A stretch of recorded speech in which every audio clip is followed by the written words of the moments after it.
Жол болсо бизде динде айтылат 18 миң алам деп айтылып атпайбы? Вот ошонун бардыгы бизге параллель жашоо бар дегенди билдирет экен. Психологдордун жардамына муктаж коом жер алдыбы же биздин мындай психологиялык сабаттуулугубуз жогорулап атабы? Көрсө именно ата эне тектен бизди колдоп турган үчүн гана биз тирүү турат экенбиз. Бирок аны биз көпчүлүгүбүз түшүнө бербейбиз. Мен колум менен жасалдым, жок.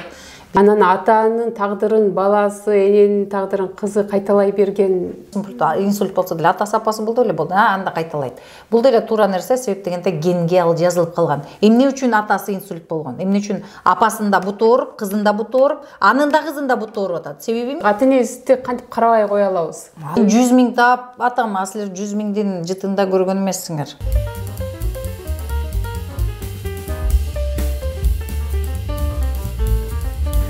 Кутман күнүңүздөр менен урматтуу менин YouTube каналымдын көрүүчүлөрү. Бүгүн сиздердин алдыңыздарга алып чыга турган менин маектешим сиздер үчүн кызыктуу дагы, пайдалуу дагы болот деп ишенем.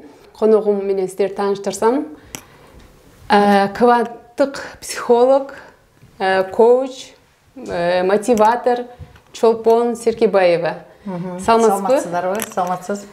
Мен сизге биринчи эле суроом мындай болсун да, кванттык дегенде эле биздин көз алдыбызга физика элестетебиз да. Анан физика менен психологиянын байланышын, кванттык психология менен кадимки классикалык психологиянын байланышы эмне, айырмасы эмне? Кванттык психология деген бул эме көбүнчө кванттык физика башталышы кванттык механикадан келген. Бул боюнча бул терең илимдер. Физика деген өзү эле жаратылыш жөнүндөгү илим эмеспи? Биздин жашообуздагы өтүп жаткан нерсенин бардыгы бул жаратылыштын кулуштары. Анын ичинде эң маанилүү, мерчемдүү, чоң орунду ээлеген бул адамзат. Ошонун биздин адамзат жөнүндө психология деген эмне? Биздин жан дүйнөбүз жөнүндөгү илим. Башкача айтканда, жаратылыштагы биздин жан дүйнөбүз жөнүндөгү илим психология. Кванттык мунун эмне үчүн кванттык психология деп атабыз? Квант деген, так как физикадан келгенден кийин, физика деген бул мына сизди кармап көрүп атам, сиз мени көрүп атасыз, бул физика кулушубуз, биз физически көрүп турабыз деген сөз. Башкача айтканда, физика деген ошол биздин көрүп, билип, сезип, кармап аткан нерселерибиз, мунун баары физикалык кулуштар. Предметтер бардыгы. Ал эми психология деген именно ошол кванттык механикадан, физикадан келип чыгат экен. Бул дагы илимдин кайсы бир бөлүктөрү да. Эми бул азыр муну айтканыбызда аябай терең кетебиз. Бул боюнча физик Семихатов айтып атат, психологияга кандай тиешеси бар. Бул өтө башкача айтканда жана кванттык чаташуу, биздин тилде айтканда кванттык запутанность деп атат. Кванттык бөлүкчөлөр дейбизби башкача айтканда. Жол болсо бизде динде айтылат 18 миң алам деп айтылып атпайбы? Вот ошонун бардыгы бизге параллель жашоо бар дегенди билдирет экен. Соответственно, бул биздин физика тилинде, илим билим тилинде бул кванттык бөлүкчөлөр деп айтылат. Кванттык бөлүкчөлөр аркылуу кванттык чаташуу деген эмне өзү? Бул эгерде адам баласы кванттык бөлүкчөлөрдүн артынан көзөмөлдөп турса, карап турган болсо, анда кванттык бөлүкчөлөр башкача алып жүрөт экен. Эгерде аны көзөмөлдөбөй койсо, ал өтө башкача абалда алып жүрөт экен. Бир эле бөлүкчө. Бул эмне дегенди билдирет? Эгерде кванттык бөлүкчө адамдын карап же карабай атканын сезип турабы деген суроону туудуруп атат сизде, туурабы? Ошон үчүн жанакы динде да айтылган амалын кыл, кое бер деген сөздүн мааниси ошондо да. Бул психология менен дин өтө жакын, илимдер. Биз кванттык талабыбызды өзүбүз башкарып тура алабызбы? Конечно башкара аласыңар. Бул жөнүндө илимдер көп, байырдан бери келаткан бул илим. Бирок ачыкка көп деле чыккан эмес, мунун себептери бар. Көп себептери бар. Эми көпчүлүгү бул кандай десем, көпчүлүк аны билиштин деле кереги жок деген мааниде десем туурараак болот. Эми мен ага терең деле вдаваться этким келбейт, себеп дегенде анын себептери бар. Көп эле адам өзү жөнүндө билип, баарын билиштин кереги барбы жокпу деген балким суроолор бар. Ошон үчүн ар кандай топторго ар кандай максаттар менен түзүлөт. Ошон үчүн анын баарын эле баарына биле беришине балким кээ бирлер үчүн кереги деле жок деген маселе бар. Бирок мурда адамдар психологко кайрылган учур деле аз болчу эле да, болсо дагы аябай жардамына муктаж болуп кайрылган адамдар дагы мындай көмүскөдө кайрылчу эле да. Азыр болсо мен адвокатым менен кеңешейин дегенде эле, мен психологум менен кеңешейин, мен психологум айтты деп эле калдык да баарыбыз. Бул деген эмнени билдирет? Биз ошол психологдордун жардамына муктаж коом жаралдыбы же биздин мындай психологиялык сабаттуулугубуз жогорулап атабы, кандай дейсиз? Адам баласы негизи биз деген мурунку жашообуз менен азыркы жашоону салыштырып болбойт, туурабы? Мурун биз телефон дегенде азыркы телефонду даже түшүнө да алчу эмеспиз. Биз, например, жанагындай проводной телефон менен. Так эле ушундай адам баласы өсүп атат. Адам баласынын аң сезими өсүп атат. Дүйнө ошол эле боюнча турат. Дүйнөдө көп тепкичтер бар. Ачык эле турат, бирок биздин аң сезимибиз жете элек, жеткенин ачып көрүп атабыз. Телефон, жанагы мисалы үчүн суу менен жүргөн машина, управлять эткен адам жок эле управлять этилген машинелер чыгып атат азыр. Мунун баардыгы эмне деп атат? Бул уже ааламда бар. Бирок биз ошону алганга улам тепкичтерден өтүп баратабыз дегенди билдирет. Эми биз келатканда биздин ата энетегибиз деген бар, биз уланып келатабыз да, биз бирөөнүн уландысыбыз, учугубуз деген сыяктуу. Биз көпчүлүк учурда алдыда эмне болуп атканын түшүнбөй атпайбыз. Ошон үчүн психологдорго кайрылышка туура келип атат. Себеп дегенде биздин ынаным, ишенимдер, установка, убеждениялар, же болбосо түшүнүктөр туурарагы, даже не установка, а түшүнүктөр. Мисалга айтсак, мурунку убактагы түшүнүк менен азыркы түшүнүктө азыр нукура кыргыз тилинде сүйлөшө турган болсок, биз азыр 50%-ын түшүнбөй да калышыбыз мүмкүн деген сөз. Ошол нукура кыргызча биздин мурунку байыркы болуп өткөн нерсени азыр айтсак, азыркылар азыркы тилде түшүнбөй атат. Мына ошол үчүн психология керек. Эмне себептен? Бул тилден тилге, башкача айтканда, түшүндүрүп берип, бат бир абалдан экинчи абалга өтүп кетүү дегенди гана билдирет. Болгон эле ошол. Биздин кванттык талаабызда эмне бар экенин биз өзүбүз кантип аңдап билебиз? Аны кантип башкарып турабыз? Кыргыла. Кванттык талааны башкарып деген кичине кандай одонорук болор бекен? Кванттык тала деген кандай деп мен силерге түшүндүрсөм. Мисалы, биз азыр документтерди, сүрөттөрдү облако деп сактап атабыз, Облакода сакталып турат. Бул хранилище, кандайдыр бир сакталып турган жай.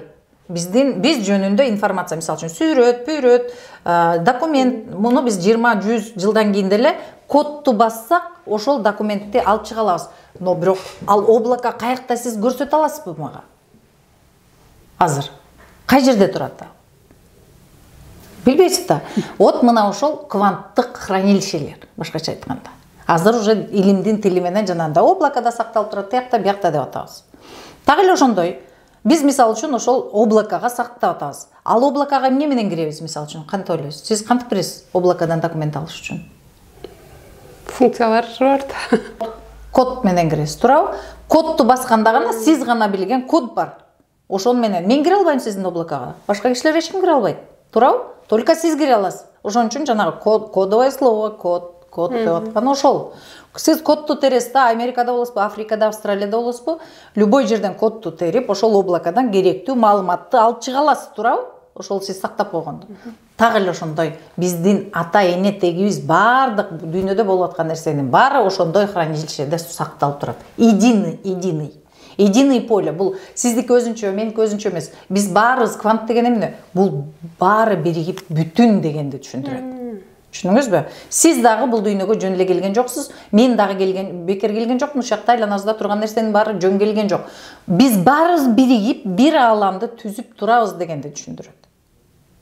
Ар бирибиз ошонун бир бөлүкчөлөрүбүз. Бирөөбүз жок, экинчиси иштебейт деген. Ошондуктан бул кванттык деген эмне? Единое поле. Бирдиктүү, мейкиндик. Кванттык тала деп айтсак болот. Ким кандай түшүнсө, аалам десек болот муну.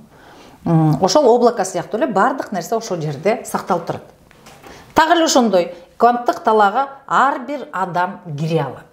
Кванттык тала менен чыгармачыл адамдар азыр баардыгы байма-бай колдонуп келатышат. Булар ырчылар, ыр жазгандар, манасчылар, музыка чыгаргандар, үн менен иштегендер, оймочулар, чиймечилер, башкача айтканда жанакы жыгачтан топчу түйгөндөр, темир уста деген сыяктуу баары творчество менен иштеген чыгармачылык адамдардын баардыгы муну менен пайдаланып келишет. Кантип, мисалы үчүн, манасчы бир жумалап, мисалы үчүн, айтылчу, мисалы үчүн Саякбай Каргалаев көздү жумат, бир жума ыр айтып берет. Ошол окуяны айтып берип атат, окуп берип атат. Кантип именно ошолордо ошол кванттык талаага кирип, ошол аркылуу окуп берип атат. Кванттык облако, жанагы биз айтып атпайбызбы, кванттык мейкиндикте кечөө, мурда күнү, андан аркы күнү, 100 жыл мурун, 1000 жыл мурун деген түшүнүк жок. здесь и сейчас деген моментиндеги гана сакталып турат, бүт бардыгы азыр болгондой. Түшүндүңүзбү? Азыр болгондой сакталып турат. Ал жерде мейкиндик жок, жанагындай пространство жок, убакыт жок. Түшүндүңүзбү?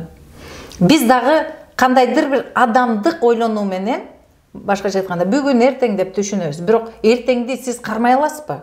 Биз эртең деп айтып атабыз. Но кандайдыр бир убакыт өткөндөн кийин биз баары бир эле бүгүндө туруп атабыз. Дайыма бүгүндө турабыз. Кванттык талаада бүгүн эртең бүрсүгүнө деген түшүнүк жок. Ал единый поле, башкача айтканда, бирдиктүү талаада баардык маалымат бүгүн азыр болуп аткандай сакталып турат. Ошол жерден алып ар бир адам пайдаланса болот. Ар бир адам пайдаланса болот. Эми көпчүлүктө бизде азыр аны пайдаланганда эмне, өтүп кеткен нерсени караганда эмне деген суроо туулушу мүмкүн. Бул жерде эмне үчүн биз кванттык психологияга азыр келип атабыз? Өтө мындай актуалдуу тема болуп атат. Себеп дегенде биздин жашообуздагы болуп аткан нерселер, мисалга айтсак, кандайдыр бир жакпаган, жагымсыз көрүнүштөр көбүнчө бизди ойлондурат да. Бул жакпай атат, мен мындай кылсам деген. Вот ошол көрүнүштөр бизде ошол кванттык психологияда көбүрөөк казып издегенге алып келип атат да. Ал жерден эмне кылсак болот? Здесь и сейчас, башкача айтканда, ошол жердеги кванттык мейкиндиктен кайсы жерден ушул турмушта бизде жарыкка чыгып аткан, проявление болуп аткан моменттерди оңдосок болот. Мына ошол жагы бар. Кантип оңдосок болот? Кандай жолдор менен деген. Себеби кандайдыр бир мурунку түшүнүктөр менен бир нерсе туура эмес кеткен. И ошонун негизинде улам кайталанып кетип атат да. Вот ошондой жагы бар. Ошон үчүн ошолордон оңдоп койсо болот деген мүмкүнчүлүктөр бар. Вот ошолорду пайдаланып, адамзат пайдаланса болот. Эми кванттык психологияны азыр жакынкы убакта көп адам пайдалана баштайт. Потому что азыр доор тогошуп адам өсүп атат да, баары биздин акыл эс, аң сезим дегенде өсүп атат. Ошон үчүн муну көп адамдар уже пайдаланып жүрөт, бирок билбей эле. Вот анын бири жана манасчылар деп айтып атпаймынбы? Манасчылар жөн эле ошол состоянияга кирип эле и көрүп эле окуп берип атат. Художниктер именно ошол жактан фантастика кинолорду тарткандар. Жанагычы көз ачык дегендерди ошо кванттык талаадан көрүп айтышат. Алар дагы туура айтып коет го кээде. Ооба, жок кээде эмес. Эми ал дагы бул деген мисал үчүн окууда кандай бар? Көзү ачык деген ясно видеть деген сөздөн да. Ясно видеть. Жанагы биздин илгерки жомоктуу билесизби? Жертиң шаар мамыт бар болуптур, алгы мынтип коюптур, баягындай анан эмнеси бар эле? Жертиң шаар мамыт, уккан мамыт дегендер бар эмес беле жомоктогу? Жөн эмес. Мунун баары эле ошол биздин жашообуздан келаткан нерсе. Бирок биз унута түшкөнбүз. Доордулар дагы алмашкан да, цивилизациялар өзгөрүп келатат да ошого байланыштуу. Бул жанагы биз ясновидящий, көз ачык деп атпайсызбы? Ясно видеть деген сөздөн да. Так көрө алам деген сөз. Ясно видеть баары могут. Бүт адамдар көрө алышат. Бирок ал үчүн эмне керек? Ал үчүн жүрөктү тазалаш керек.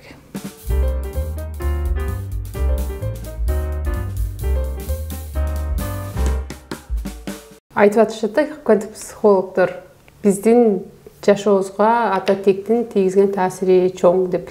Биз ойлойбуз да, өзүбүз эле бардыгына биз өзүбүз кылабыз, өзүбүзгө гана мүнөзбү деп көрсө, биздин аркабызда турбайбы анын баары? Конечно.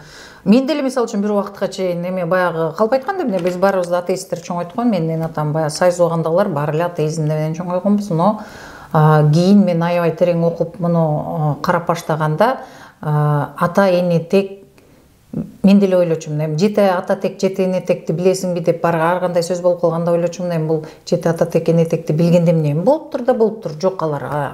Аны билгенде эмне дейчи элем. Көрсө, бул дагы именно жанагы кванттыкка кирип кетет. Себеп дегенде биз именно биздин азыркы жашообузга жети ата эне тегибиз түз таасирин тийгизип турат экен. Именно ошолордун оорусу, тагдыры, ошолордо болгон окуялар бизде азыр аябай ярко выраженный десек болот да, мындай кандай десем, жашоодо бизде азыр көбүрөөк маани берип биздин жашообузга таасирин тийгизип турат экен бул жети ата тектики. Негизи баары тийгизет, бирок азыраак өлчөмдө. Чоң, күчтүүрөөк өлчөмдө жети ата тек. Анын ичинде менин практикамда 4 ата тек көбүрөөк таасирин тийгизет. 4 ата тектики. Ошон үчүн жанакы жети ата тек, седьмое колено деген сөз бекер калып атыр. Ата тек деген биз көзүбүз көрбөсө эле биз жок деп эсептейбиз. Бул биздин дагы физикалык өзүбүздүн проявлениябыз, башкача айтканда адам зат катары проявлениясы ушул. Жок значит жок, бүттү. Жок. Адам бул биздин ата эне тек постоянно жан дүйнөлөр булар бар. Булар именно бар үчүн бизди колдоп, жолдоп турат экен. Биз ойлойбуз, мен эле ушундай кыйын болуп алды, мен эле дейбиз да. Көрсө именно ата эне тектен бизди колдоп турган үчүн гана биз тирүү турат экенбиз. Бирок аны биз көпчүлүгүбүз түшүнө бербейбиз. Мен колум менен жасалдым. Жок. Бизди жана бизде периштелер деп ушундай айтылып атпайбы? Ошол сыяктуу бизди постоянно, дайыма 24/7, башкача айтканда, бизди колдоп, бизди жетелеп турат экен. Анан атанын тагдырын баласы, эненин тагдырын кызы кайталай берген боюнча да айтып берсеңиз. Ошол кайталабаш үчүн бир башка нукка бура алабызбы? Биз кантип бурсак болот? Бул мисалы үчүн кайталоо деген эмне? Мисалга айтсак, энесинин буту ооруп атат. Сөзсүз кайталайт да, ошол. Сөзсүз эмес. Сөзсүз эмес, көпчүлүк учурда. Сөзсүз эмес, көпчүлүк учурда. Биз каалайбызбы, эненин курсагында 9 ай жатабыз. Эне ата бизди дагы баягы эржетип, өзүбүздүн жолубузга кеткенче эне атанын канатынын ичинде турабыз, кандай гана болбосун. Ошолордун мурунку жашоосунан алган жашоону бизге куюп берет алар. Алар сүйүүсү менен айтып, түшүндүрүп бизди үйрөткөнгө аракет кылат. Но бирок алардын опуту бияктан алынган болуп атпайбы?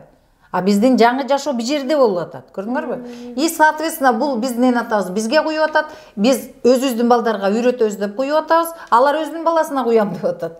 А бул опыт каяктан келе атат. Но жашоо өзгөрүп атпайбы? Мына ушул жерден жанагы түшүнүктөр айырма болуп калып атат. Ошон үчүн жанагы разрыв болуп атат.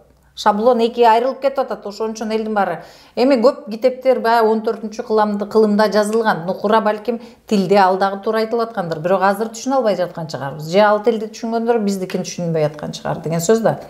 Соответственно, биз азыр бир жерде туруп биякты эмес, биз биякты карап тарбияны алып атабыз. Түшүнүп атасыңар да. Соответственно, биздики жашоодо эмне үчүн кайталоо болуп атат? Биз эне атабызга өтө байланганбыз.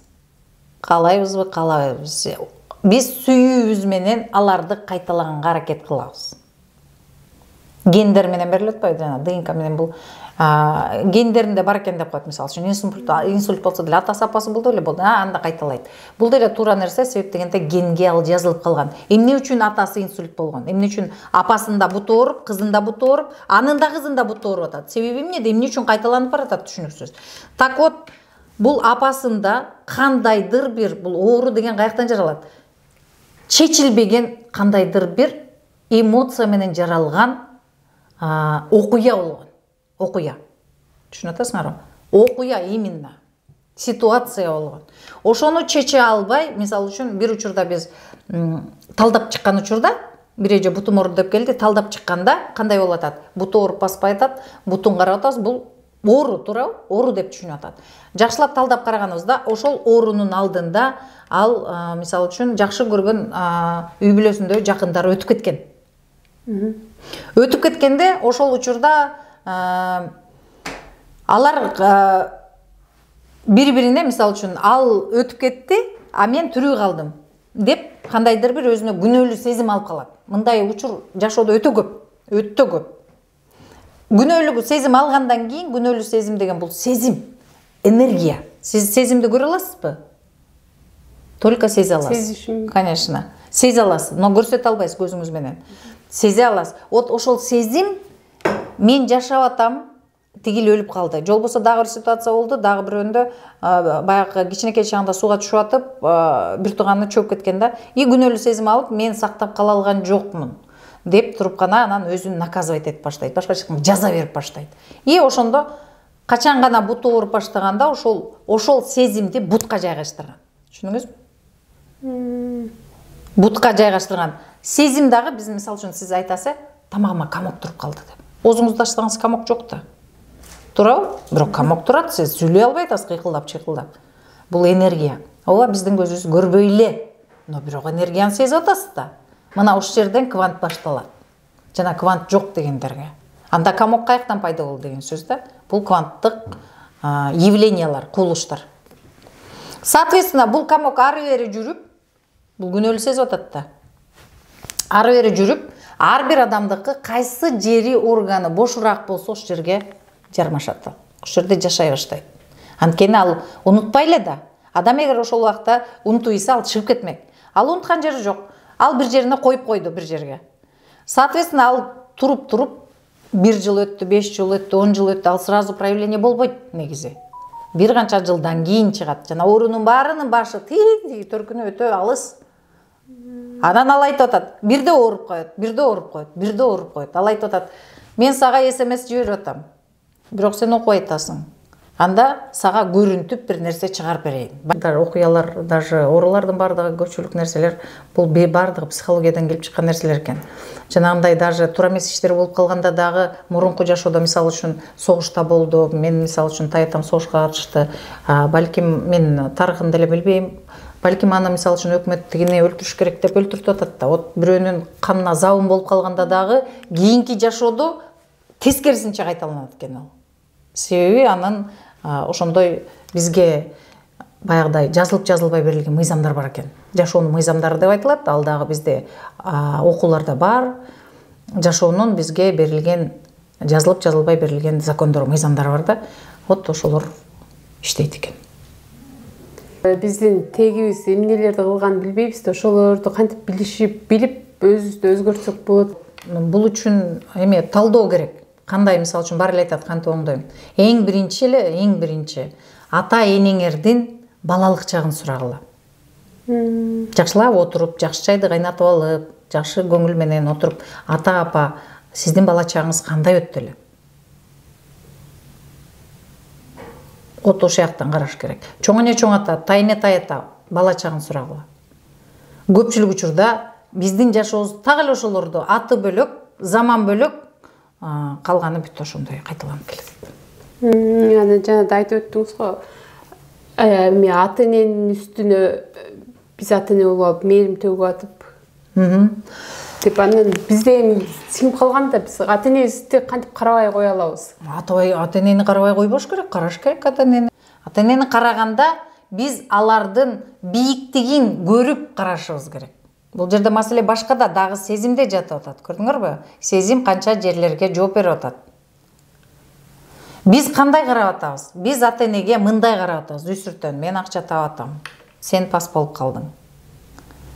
Жолбосо, мен 100 000 таап атам, а силер 100 000-дин жытында көргөн эмессиңер. Биз физически төргө өткөзүп атабыз ата энени. Но сезимде каякта? Айната улагада. Сезимде көрсөтөт турбайбыз. Вот, мына туура сөз айттыңыз, кыйындыкты көрсөтүп атабыз.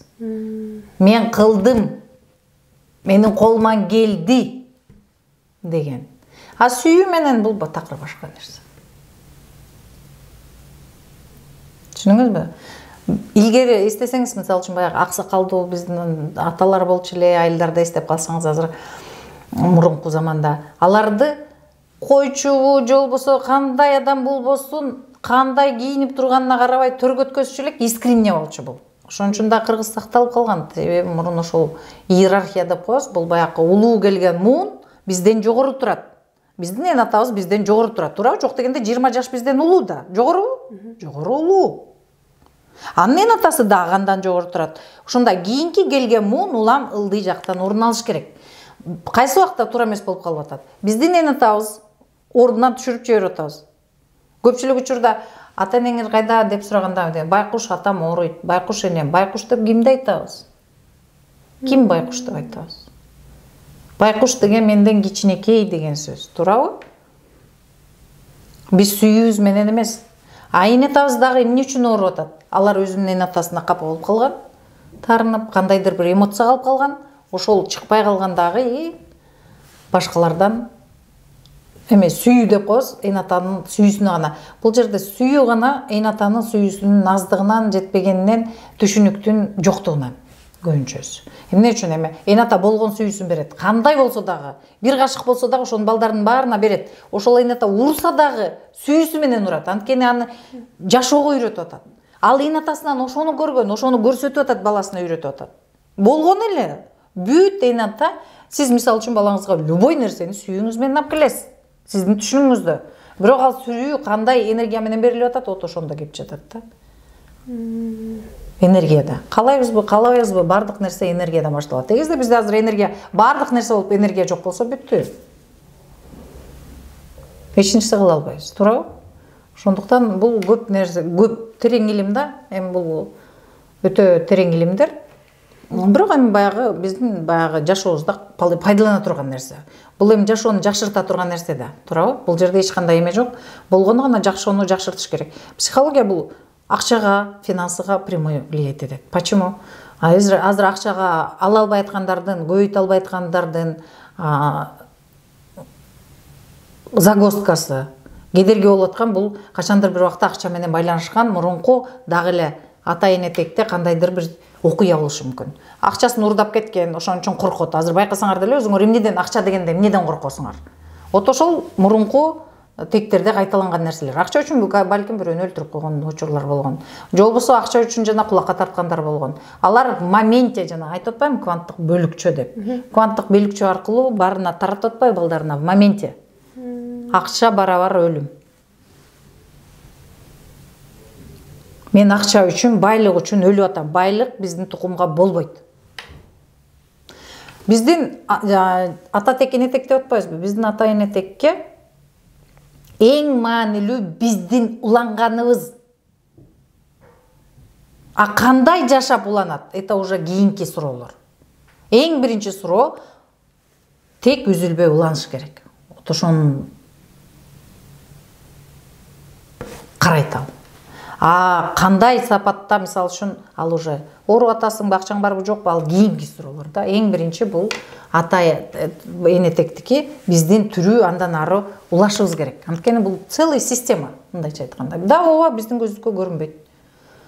Но бирок бар деген сөз. Жанагы энергиясы бар да. Төрөлүп чарчап калган же аборт жасалган балдардагы биздин жашообузга кедергисин тийгизет. Ооба, бул эми аборт деген аял затынын бул көп кылымдан бери келаткан көйгөй экен. Мен муну дагы изилдеп көрдүм, себеп дегенде баягы окуганда өтө бул мен деле психолог болуп калам деп деле мындай ойлогон эмесмин, өзүм үчүн пайдаланып жүргөм. Просто кызык, өзүм суроолорума жооп издеп атып көп нерсени үйрөндүм да. Ошондо дагы бизде окутканда айтып атат, бул аял затынын көп кылымдан келаткан проблемасы экен, себеп дегенде именно ошол баягындай балдар эмне үчүн аборт болот? Биринчиден, эң биринчи. Бул аборт негизи мурунку өкүлдөрдүн, улуу өкүлдөрдө кандайдыр бир себеп болгонда, бул ата энетегибизде болот атпайбы, же болбосо тайнет айтада, чоң эне чоң атада кандайдыр бир себептер менен бирөөнү жүрөгүнөн кое берген эмес. Жүрөгүнөн кое берген деген эмне? Баягы өлүп калган бирөө, ошону мисалы үчүн мен сени кое бербейм жүрөгүмөн. Мен сен менен кошо өлөм деген дагы ситуациялар болгон да. Бул эми жашоодочу. Вот ошондо жүрөгүнөн кое бербейм дегенде бул сенин чечимиңди кабыл албайм. Көрсө ар бир адам өзүнүн чечимин өзү кабыл алат экен. Кайсы убакта төрөлүп, кайсы убакта жаралышты, кетишти. Анан качан биз пендечиликти унута калып, баягыдай сен өзүң билип өлүп кеттиң, мен эми сага мындай кой бербейм сени, такыр сага байланып турам дегенде действительно энергетически байланып турат экен. Ошол учурда баягыны кайра эстеп жаңыртып атпайбы? Жаңыртканда кандайдыр бир оор пайда болот экен. Оор деген эмне? Соруп турган нерсе. Потому что тигил улам биз мисалы үчүн кайсы жака энергия берсек ошол өсөт да. Мисалы үчүн 5 гүлүңүз болсо, кимисине суу куйсаңыз ошол өсөт да. Тагы эле ошондой энергия деген. Кайсы жака энергияны таштап турса, тагы ошол жака өсө берет экен. И бул өлүп калган кишини жерди карап алып эле чуңкурга ыйлап атпайбы? Чуңкур ача чоңое берет экен. Энергия ошол жака. Энергия ошол жака кетип атат. Ал чуңкур болсо жөн турбайт экен, ал дагы сурап турат экен. Аборттор эң биринчиси бул ошол мурунку биздин тегибизде кое бербей калган апалардын бирисинин ачып койгон жанагы орго салып аткан кун десек туура болот да. Дань. Как дань кетет экен. Бул башталыш ошол жактан башталат, ошон үчүн аны жаап салыш керек. Ошон үчүн жана кыргызда бар го, тарта ыйла, көп ыйлаба деп аткандын себеби ошол экен. Себеби адам баласы биз 1000 жашаган эч ким жок чындыгында. туурабы? Кандайдыр бир убакытка келебиз, конечно, көбүрөөк жашап баягы баары 100-150-ге чыгып өтүшсүн, но тем не менее ар ким өзүнүн ар бир жан дүйнө жана көйнөк бөлөк, жан бөлөк деп атпайбы? Канчалык аракет кылсак да ар биринин жаны өзүндө. Ошол көйнөк бөлөк, жан бөлөк дегендин себеби ар бир жан өзү тандап келет экен, канча убакытка мөөнөткө келет. Вот ошол качан аны кабыл албаганыбызда, анан ошондо жанагындай анда хорошо, андай болсо анда муну карап көр деп ошондой болот экен да. Ошол сыяктуу да энергияны каяка берсек, ошол энергия өсө берет да. Ар бир адамдын эле жакындары өтөт, анан көз өткөн адамды мисалы кое бердим деп может ыйлабашыбыз мүмкүн, эстебешибиз мүмкүн. Чындап кое бердикпи? Аны кантип билебиз биз өзүбүз? Эми кое бергендин айырмасы билинет. Бул постоянно ыйлап, мисалы үчүн мага практикага келгенде, жанагы биз практика учурунда менде көп нерселер болот. Келгенде эле мен бизде дагы өзүбүздүн диагностикалар болот. Диагностика жасаганда эле сразу эле мен булгандай, алгандай дегенде эле сразу ыйлайт, потому что 60ка чыкса дагы ошол энергияны алып жүрдү. Мына ошондон билинсе болот. Мунун оңой диагностика жолдору бар, ошол аркылуу билсе эле болот. Мына эч деле кыйын андай зот кыягы жок. Если силер кайра-кайра бирөө менен салыштырып, бул болсо мындай болот эле, мындай болот десилер кое бербей элесиңер, жүрөңөрдө жүрөт. Конечно, эскериш керек. Жакшы сөз менен, сүйүү менен, ыраазычылык менен, күлүп жайнап, жакшы дасторкон үстүндө. Ушул сурообуз акыркы суроолорубуздан болсун да. Кандай келип калдыңыз психологияга? Эми психологияны мен окутам деп, психолог болом деп үч уктасам түшүмдө жок болчу чыпчыны. Психолог ким? Психолог жан дүйнөсү көп кыйналып, көп нерседен өткөн адам, өзүн өзү изилденип, эмне үчүн мындай, эмне үчүн меники ушундай деп отуруп, анан психологияга келесиң да, издеп отуруп.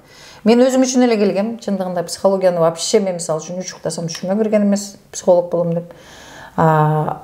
Обучениеда жүргөндө практика кылгыла деп заставлять этти, ошондон бир чети болду. Экинчи четине мисалы үчүн мага көп адам келип, чолпон же мындай болуп атат, жардам берип коюңузчу, мындай болсо кандай болот деп сурап отуруп эле, айтып отуруп, анан бир күнү бир кыз сүйлөшүп калды, анан айтты, чолпон же сиздикиндей мен дейт, өзүмдү канча жылдан бери издеп жүрүп, сиздикиндей маалымат бир адамдан сатып алган окуумдан алган эмесмин деди. Мен сизди тааныштарыма рекомендовать этейин, сиз акчасына окутуп бериңизчи, мүмкүн болсо, деди. И ошондон мени анан психолог кылып коюшту, ошонтип отуруп, бирөөнө жардам берип, ал кийинкисин айтып отуруп, ошентип бат-баттан эле болуп кеткен окуя болду. Чындыгында мен только өзүм үчүн окугам. И азыр дагы улантып атам. Бул адам жөнүндө илим такыр бүтпөгөн илим. Адам изилденип бүтпөгөн феномен. И бүтпөйт дагы. Адамдын мүмкүнчүлүгү ушунчалык чоң. Но качандыр бир убакта адамга кирилип калган түшүнүктөр бар. Ошон үчүн гана адам азыр көп аябай мындай рывок бере албай турат да. Адамдын мүмкүнчүлүгү өтө чексиз. Адамга көп нерсе салынган экен. Мен деле аны көп түшүнчү эмесмин. Азыр өтө терең баягы психологдорду канчанчы мурунку кылымдарда өткөндөрдүн иштери менен таанышып, азыр өтө кызыга баштадым да. Мындан да терең кызыгып атам.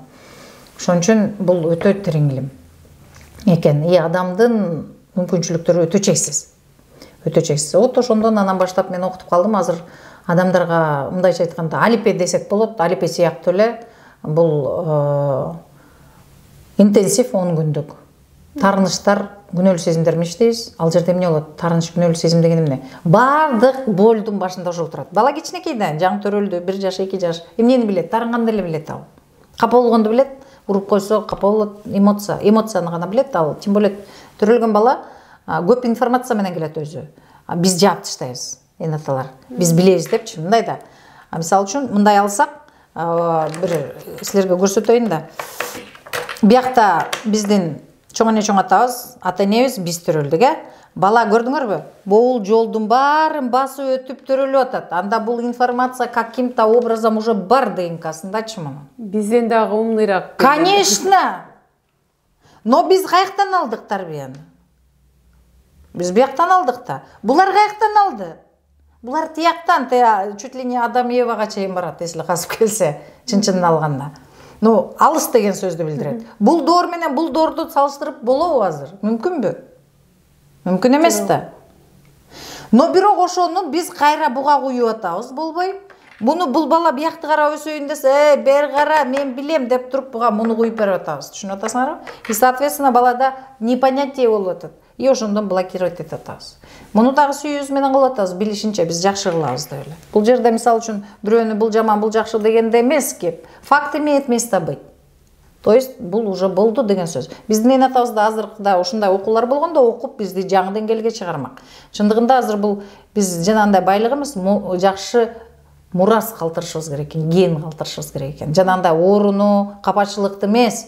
Ошон үчүн вот интенсивде 10 күндүн ичинде биз иштеп чыгабыз. Эң биринчи таарынычтар кимге болот? Эң биринчи биз ба деп акырып түшкөндө эле эне атабыз. Соответственно, алар билип билбей баягы жакшы тарбия беребиз деп айткан сөздөрү кээси бизге баягы блок болуп туруп калат экен. Мисалы үчүн бала кичинекей бала жаңы там-туң басып үйрөнүп атат, гаршокко тийгенде үйрөнүп атат, шымына тийип койгондо эмне дейбиз биз биринчи? Сиз эмне дедиңиз эле мисалга? Сейбе. Сейбе, көрдүңөрбү? Сейбе, уят. Мына ошондон блоктор пайдалана башталат экен. Ушинтип жазсам бирөө айтыптыр. Андай эмне чичип сейип баарын чачып жүрбөйт деп айтабыз. Жок, ал жерде түшүндүрүш керек экен. Бала бул дүйнөгө келгенде, Кудайым жаратып атат дейм. Кудайымдын күчү менен баары жаралган болсо, жер дагы бардык айлана чөйрөнү бар. Бала келип төрөлгөндө өзүнүн тышкы дүйнөсүн жаңы үйрөнүп атат. Бул мындай экен, гүл мындай болот турбайбы? Ручка мындай болот экен, эне мындай болот экен, бул мындай болот экен. Анан siiп көрүп атат, органдарын текшерип көрүп атат. Биз болсо уят дегенде ал блокко салып, ошондон кутулганга аракет кылат экен. Менин мындайда анын восприятиесинде. Мени Алла Таалам тууралап туруп жараткан. Бирок менин ата энеме кайсы бир бөлүктөрүм жакпайт экен. Ошондон мен кутулушум керек. Ошон үчүн көп оорулар именно ошол органдарда. Байкасаңар. Эки полдо тең. Мен муну просто практика жүзүндө көрүп келатам. Анткени эната уят сейбе дегенде бала кандай кабыл алат экен? Бала, менин кайсы бир бөлүгүм туура эмес экен. Мен энатама туура болуш үчүн ал органдардан отказ беришим керек. Мына ошондон анан оору башталат. Анткени ал денесинин бөлүгүн жектеп атпайбы? Бүт жаман энергияны жиберип атат аяка. Энергиянын баары иштеп атат. Мына ошондон башталып, анан бала ошондон баштап анан кайра тетири карап өсүп атабыз. Артты карап тарбиялап атабыз да. Ал артты карап деген эмне? Аякта жакшы да бар. Биздин тарбияга көнүткөндө түшөт. Аякта жакшы да бар, жаман жок эми. Аякта деген алардын түшүнүгү бар дейличи, туура айталы. Туура эмес айтып атам. Алардын түшүнүгү менен айтып атат. Потому что ал убакта телефон дегенди билген эмес, туурабы? Билген эмес. Мына телефон бир кирпичти алып эле сүйлөшүп атпайбызбы? О, толкундар деп атабыз. Мына ошол бөлүкчөлөрдүн бардыгы биздин жанагы 18.000 аламдан бир аламынын чудалары. Андай өтө көп аламдар бар. Чексиз. Жанагы бул чексиз аламдар көп, өтө көп. Ошондон мисалы үчүн биз бул жашоодо улам бир тепкичке, жаңы тепкичке чыккан сайын улам бир жакшы нерсени көрүп баратабыз деген нерсе да. Эми көп нерселер бар, азыр биздин акылыбыз жетпейт. Мына физиктердин дагы мен көп бир нерселерди түшүндүргөнгө аракет кылып, көп физиктерди угам, алар да айтып атат. Мисалы үчүн Семихатов дегенди окусаңыз айтат, бар, мондай бөлүкчөлөр бар. Аларды өлчөй турган приборлор жарала элек. Семихатовду окуп көрсөңүз болот, кызыктырсаңыз. Вот ушундай. Эми жанагы айтпадыкпы, кандайдыр бир бөлүкчөлөрдү эгерде биз аябай минтип карасак, контролдосок, ал ошончо гана нерсени жасайт. Контролдо болсоңуз, ал көп нерсени жасайт. Муну эми бул болгон нерсе, бирок мындай прям көзүңөргө биз көзүбүз менен көрүп баягы көнүп калганбыз да. Ошон үчүн жанагы бизде айтып атпайбы, амалың кыл, кое бер деген сөздүн мааниси ошол жакта жатат экен да. Ошон үчүн контролдосоңор, мисалы үчүн 100.000 тапкыңар келип, аябай контролдоп 100.000 десеңер 100.000 деп берет экен. Просто ниет кылып койсоңор, ал даже андан да көп келиши мүмкүн экен. Мен азыр 10 күндүк интенсивде окутуп атам. Ал жерде ошо таарынычтар менен, күнөөлүү сезимдер менен иштейбиз. Эң башталышы бардык эмоциянын ошол жерден жаралып атат. Жана бала менен айтып баштабадым, эле алаксып кеткен турбайм. Андан кийин перезагрузка. Перезагрузка деген эмне? Биздин ата тегибиз. Башкача айтканда, улам бизден кийинки келген муун бизден кийин отурат, иерархияны көрсөтөбүз да. Баягы мурунку биздин действительно аталарыбызды чын жүрөгүбүздөн сыйлаганды үйрөнүшүбүз керек. Бул необходимость Бул необходимость, буга келишибиз керек. Биз качан эметтик? Биз азыр баягыдай өтө материалдуулукка берилип кетип, баарын түртүп салдык. Жана сиз айтпадыңызбы, ата энебизди карабай коюшубуз керекпи? Ана мындайбы? Бул деген туура эмес деп атат, мисалы үчүн. Жок. Бул закон баланса деген бар. Закон баланса деген эмне? Баланслап турат. Башкача айтканда, биздин эн атабыз бизге өмүрүбүздү берген, жараткан, баккан, каккан, окуткан, чокуткан. И биз ошол берген нерсени биз балдарыбызга беребиз. Биздин балдарыбыз андан ары берет. А бизде кандай болуп атат? Мындай болуп түшүнүк болуп атат да. Мына биздин ата энебиз, бул биздин биз. Ата энебиз окутуп чокуткан, биз кайра беришибиз керек деп атабыз бияка. Биз бияка бергенде баарын биздин балдарыбызга энергия калбай калат экен. Ошол жерден сынык болуп атат. Көрдүңөрбү? А балдар эн атаны действительно биз сүйүүбүз менен жакшы көргөндө бардык нерсе кыла берсек болот. Сүйүү менен. Ошон үчүн бардык адам зат жүрөгүн ачканда дүйнө өзгөрөт. Өзү үчүн биринчи ачыш керек. Жүрөктү. Эл үчүн эмес. Сүйүүнү алмаштырбаш. Милдет менен сүйүү. Бул жерде милдет болуп атат. А милдет болгондо мисалы үчүн тапкан акчасын азыр бүт баарын эн атасына берген балдар менен иштейбиз. Келген кардар менен сүйлөшкөндө, мисалы үчүн клиент менен сүйлөшкөндө, булар мындай деп атат да. Мен бергенде өтө жүрөгү ооруйт да, действительно, бул анткени өзү да той элек, и бияка бергенде жүрөгү ооруп калат, эн атага бергенде деле ошондой болуп калат экен да. И соответственно, экөөнүн ортосунда келишпестик болуп атат. Ошондуктан бул сүйүүгө жетиш үчүн биринчи өзүнүн адам тойгузуп, өзүнө жүрөгүн ачыш керек деген сөз. Биринчи өзүбүзгө ачышыбыз керек. Анан биз өтө эле материалдыга берилип кетип, азыр өтө эле, мисалы үчүн, канча болсо деле мындай ынап айтпайбызбы? Анан, соответственно, качан биз өзүбүздү тойгузганда, аны сүйүүбүз менен бере баштайт экенбиз. Бардык элге. Ошого көңүл буруш керек да. Бул жерде милдет менен сүйүү аралашып калып атат. Ошондуктан экөөнү бөлсөк жакшы болот эле. Конечно, эн атага бериш керек, бирок сүйүү менен бериш керек. Ал үчүн биринчи өзүбүздү толтуруп, сүйүүгө, өзүбүздү жүрөктү өзүбүзгө ачып алып туруп, өзүбүздү таанып алып туруп, анан берген туура болот. Мисалга айтсак, мындай деп атпайбы, эн ата деле мындай болуп атат. Өткөндө бирөө встречада мындай болуп атат. Мен балама баарын эле барып берип келатам, үйдү алып бердим, машинада алып бердим, баарын бердим, бирок ыраазы эмес дейт да. Мен айтып атам, конечно, потому что сиз болду берип атасыз. Мен кантип болду берип атам? Мен ага машина сатып берип атам дейт. Мен ага үй сатып берип атам дейт. Кандай болду берип атам? Мен айтып атам, именно берип атканда, мына машинени алып келдиңиз, ключун берип атасыз балаңызга. Балам, бул сага белек деп берип атасыз. Сезимиңизди айтыңызчы. Десем айтып атат, мен эн атам ушундай кылганда эмне деп ойлоп атам дейт. Ойлоп атасызбы? Конечно. Сиз ага машинеге упакованный болуңузду берип атасыз. И бала не рад это получить. Он понимает.